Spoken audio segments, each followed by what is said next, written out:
Super.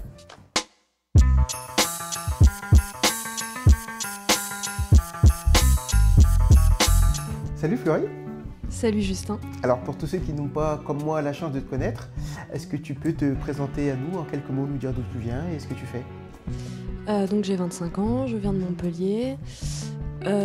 J'ai été formée aux Beaux-Arts d'Avignon et donc ensuite je me suis consacrée à l'écriture et de là est né Etamix sur papier, donc mon premier livre, publié par les éditions Bleu Pétrole, par le biais d'un concours en fait, d'un concours qu'ils avaient lancé pour les jeunes auteurs.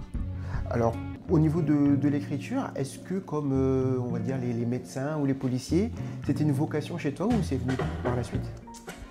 C'était pas vraiment une vocation, l'écriture m'accompagnait depuis longtemps, depuis que j'étais jeune, mais la nécessité impérieuse d'écrire s'est imposée à moi plus tard. Je vais maintenant relancer avec toi un vieux débat. D'accord. Est-ce que pour toi, on devrait dire écrivain ou écrivaine?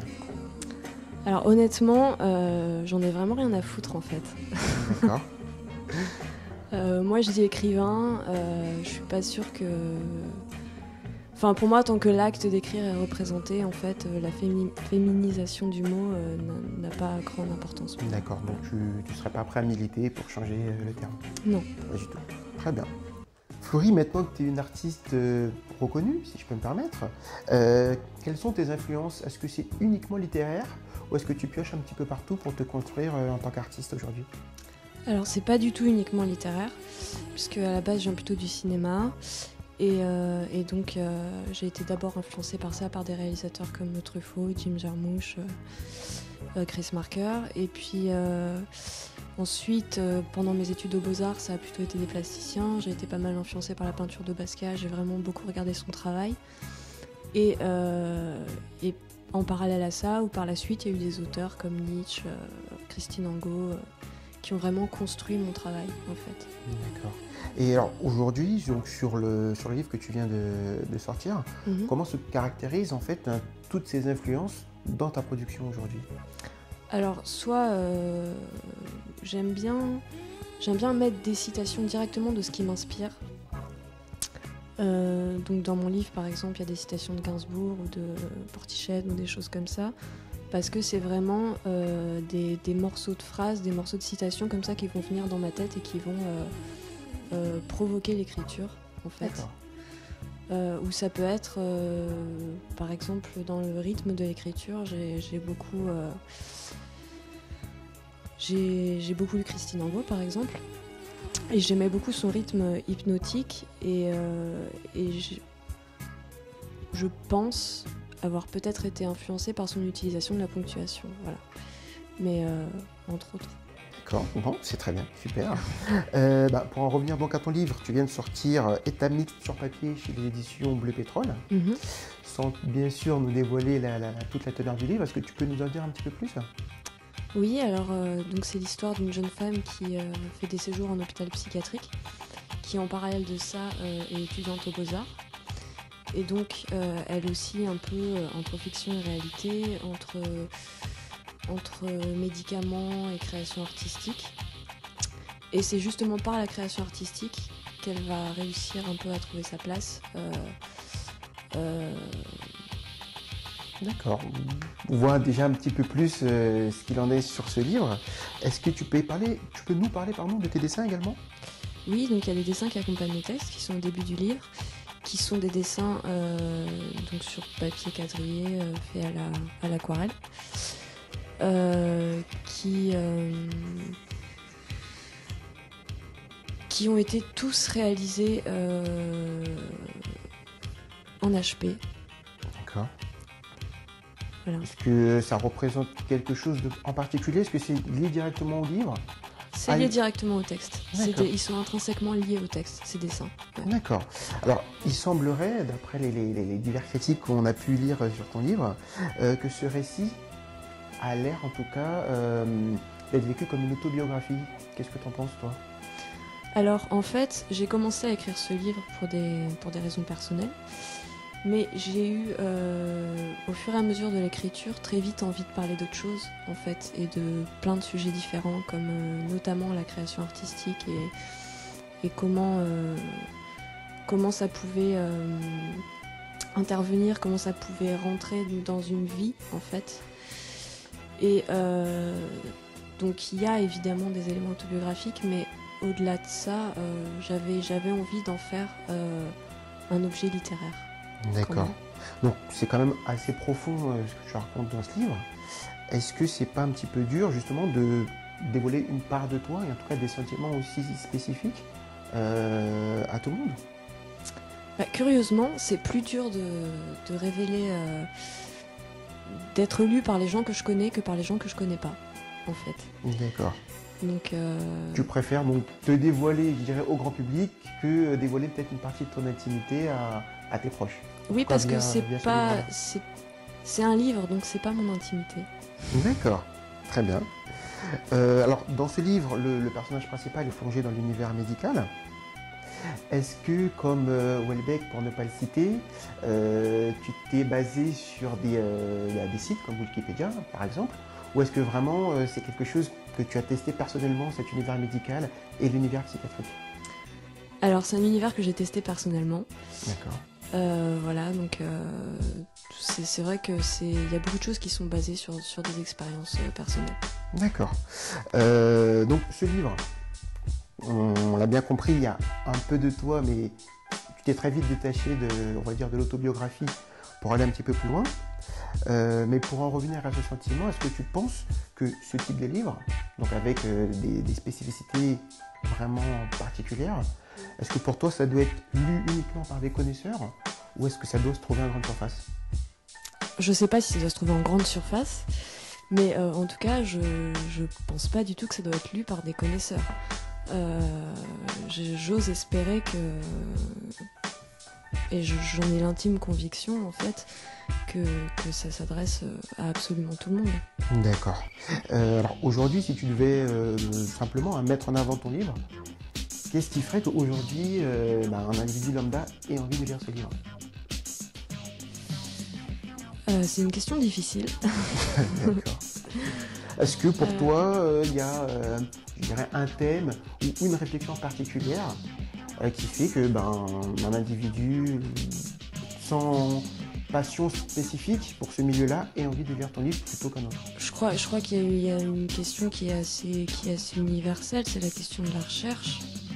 La question de la recherche de soi-même dans son environnement, en fait, et comment se situer par rapport aux autres et par rapport à son environnement.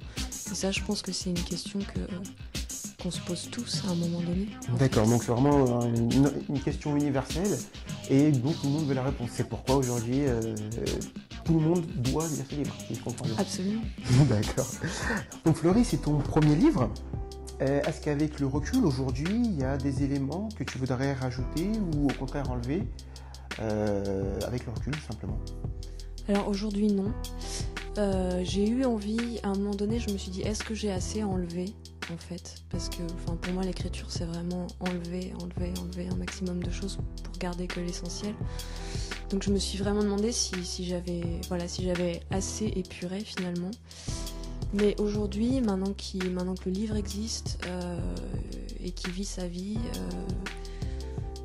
je me sens détachée de ça. D'accord. Alors ta maison d'édition, c'est Bleu Pétrole. Oui. Elle a lancé donc un concours pour jeunes écrivains, ce qui t'a permis d'être publié. Est-ce que tu peux nous en dire un petit peu plus sur la genèse de ce concours?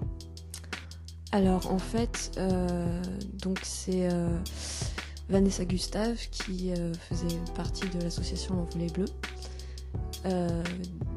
d'où sont sorties les éditions Bleu Pétrole, qui a eu envie de monter ce projet de maison d'édition et qui, pour attirer en fait de jeunes auteurs, a décidé de créer un concours d'écriture. D'accord. Auquel j'ai participé et voilà. D'accord, donc tu l'as gagné ce concours. Quelle a été ta première réaction quand tu as appris que tu avais gagné? Est-ce que tu te souviens de ce que tu as fait juste après? Juste après, il fallait que je monte sur scène, donc c'était assez horrible en fait. Mais non, j'étais très très contente, très excitée, un peu sonnée, mais super contente. Non, on imagine bien. Donc tu viens de publier ton premier livre, qui est très apprécié par la critique. Aujourd'hui, quels sont tes projets dans un futur proche? Est-ce que tu vas rebondir sur ce succès pour proposer un autre livre? Ou est-ce que vraiment, comme tu me le disais tout à l'heure, tu as vraiment envie de te consacrer à autre chose? Non, j'ai très envie de continuer l'écriture. Donc il y a encore bien des sujets que j'ai envie d'explorer par l'écriture, sans pour autant renoncer au dessin. Et je suis aussi en parallèle en train d'adapter Etamix sur papier avec un danseur, donc pour une pièce chorégraphiée, lue et chorégraphiée. Donc ça c'est aussi un autre champ d'exploration. D'accord, donc on aura bientôt Etamix sur papier. Alors ça s'appellera Etamix sur plateau. Sur plateau, forcément. Du coup. D'accord. Voilà. Très bien. Alors toute autre chose maintenant, Florie. J'aimerais savoir, toi qui es un écrivain, dessinateur, qu'est-ce qui serait le pire pour toi? Qu'on te coupe les bras ou que tu perdes ton inspiration? Que je perde mon inspiration, très franchement, parce que même sans bras, j'imagine que je pourrais me débrouiller. D'accord. Est-ce que selon toi, un écrivain doit être irréprochable en orthographe? Non, c'est pas du tout mon cas. C'est pas du tout ton cas? Non. D'accord, donc on t'assimile jamais, par exemple, comme bon nombre d'écrivains, à un Becherel humain? Non. Pas du tout. D'accord. Est-ce que tu te vois un jour, à terme, rentrer à l'Académie française? Non, ça me fait pas du tout rêver. Are you not entertained? Are you not entertained? Donc Florie, le thème de cette émission, c'est le conflit, justement. Donc pour chaque émission, l'artiste que je reçois prépare quelque chose sur le thème. Est-ce que de ton côté, tu peux nous en dire un petit peu plus sur l'œuvre que tu as produite? Donc j'ai écrit un texte sur le conflit, ou plutôt sur un conflit, puisqu'il s'agit d'un conflit physique avec des coups portés, et j'avais envie, par l'écriture, de m'approcher de la sensation physique qui, pour moi, matérialise le réel, en fait, la réalité. D'accord. Voilà, par l'écriture. D'accord. Et en ce qui concerne tes dessins, est-ce que tu nous as produit quelque chose à ce sujet aussi? Oui, alors j'ai effectivement produit 3 dessins en rapport avec le texte, qui sont des projections du texte. Projection 1 au sens propre, puisqu'il s'agit d'un paysage urbain avec une projection de peinture. Et les autres qui illustrent un peu le flou dans lequel le personnage qui subit surtout le conflit se trouve dans ce flou-là, en fait. D'accord. Ça m'a l'air très intéressant tout ça. Écoute Florie, on te laisse la place. Okay. Tu vas pouvoir nous lire et nous présenter tes dessins. D'accord. Merci beaucoup. Merci.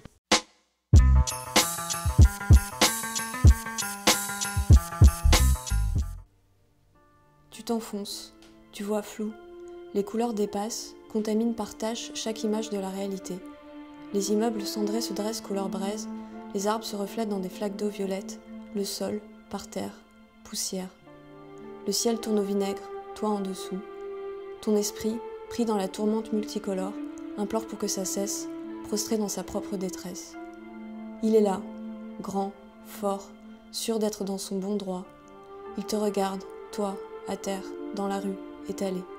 Il te frappe. Tu n'as jamais aimé la confrontation. Tu as toujours tout fait pour éviter ça, ce qui se passe, là maintenant. Une petite altercation qui tourne au cou, une phrase évaporée dans l'air, envolée haut vers le ciel bas. Au départ, une discussion. Tu le connais bien pourtant. Tu sais qu'on ne peut pas parler avec lui. Mais tu as voulu essayer, quelque chose t'y poussait, une force incertaine. Il ne comprenait pas ce que tu voulais dire, il était enfermé, cloîtré dans ses idées. Étroite, toute petite, recroquevillée. Tu as joué à le contredire, tu as aimé provoquer, le pousser dans ses retranchements, jusqu'à maintenant, en sang. La douleur t'inonde par vagues après chaque salve de coups, tu te replies, livide, vidé. Ton corps lâche, soudain tu sens que tu t'échappes. Un dernier regard vers lui, tu ne résistes plus. Immobile, rien ne te retient, ton esprit vacille, décolle puis s'éteint.